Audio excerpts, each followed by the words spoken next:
खुलुमबाय दिनै सानसेनि रादाबखौ फरायदों आंखिलिखां ब्रह्मआ NLFB आफादा अदालगुरिनि सनाय केम्पआव गाजा गोमजायै मागो दमासि फोरबो फालिदों क'क्राझार सहरजों नांजाबनाय गोजोनपुर गामियाव गाजा गोमजायै बायदि ओंथिगोनां आसार खान्थिजों मागो दमासि फोरबो फालिदों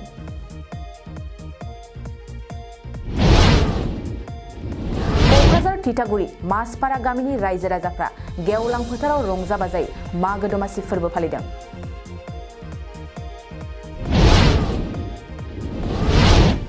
अदालगुरि जिल्ला डिमाकुसि सुग्लाफारा गामिनि समाज सिबियारि दिगन्त बर'आ दमासिनि मुङाव गोरिब दुखुथिया सुबुंफोरनो बेसेन नाङाजासे ना राननानै होदों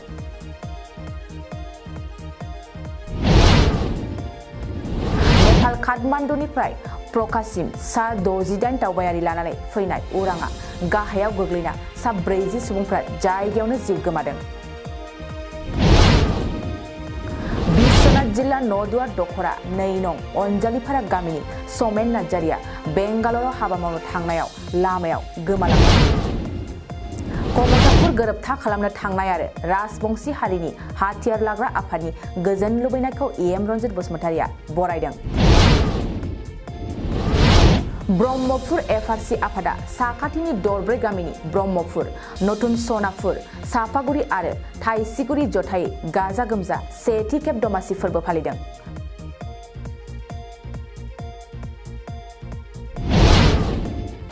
क'क्राझार सायामाया क्लाबनि बानजायनायाव खोला खासिबारि गामिनि गेवलां गेलेग्रा फोथाराव खुंफुंजानाय रुंसारि गपाल चन्द्र बसुमतारिनि गोसोखां जोलुर ट्रफि बादायलायनाया दिनै थुंगेबाय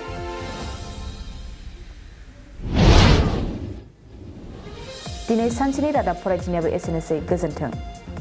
नोंथाङा सानाय सुनाय बेरामनि जेंनायाव गोग्लैदों नामा जुदि नोंथाङा सानाय सुनाय दंब्ला जिंगासिनांगौ गैया चिरां जिल्लानि बेंटल गेट साफागुरियाव दायो SI निउर'थेरापि सेन्टार दंसै बे थेरापि सेन्टाराव नोंथाङा गोरलैयैनो देहानि सानाय सुनायखौ फाहामथाय लानो हागोन बे आथिं सानायानो जाग्रोदों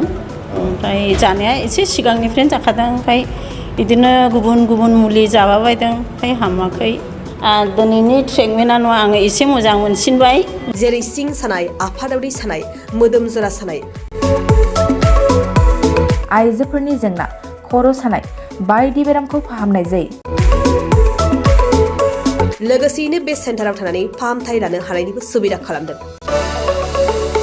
नोंथांमोनहा SI निउर'थेरापि सेन्टाराव फाहामथाय लानो गोसो दंब्ला नैबे मबाइल नम्बर 7620160459 नङाब्ला 9476977956 आव थोंजों सुलाद लानो हागोन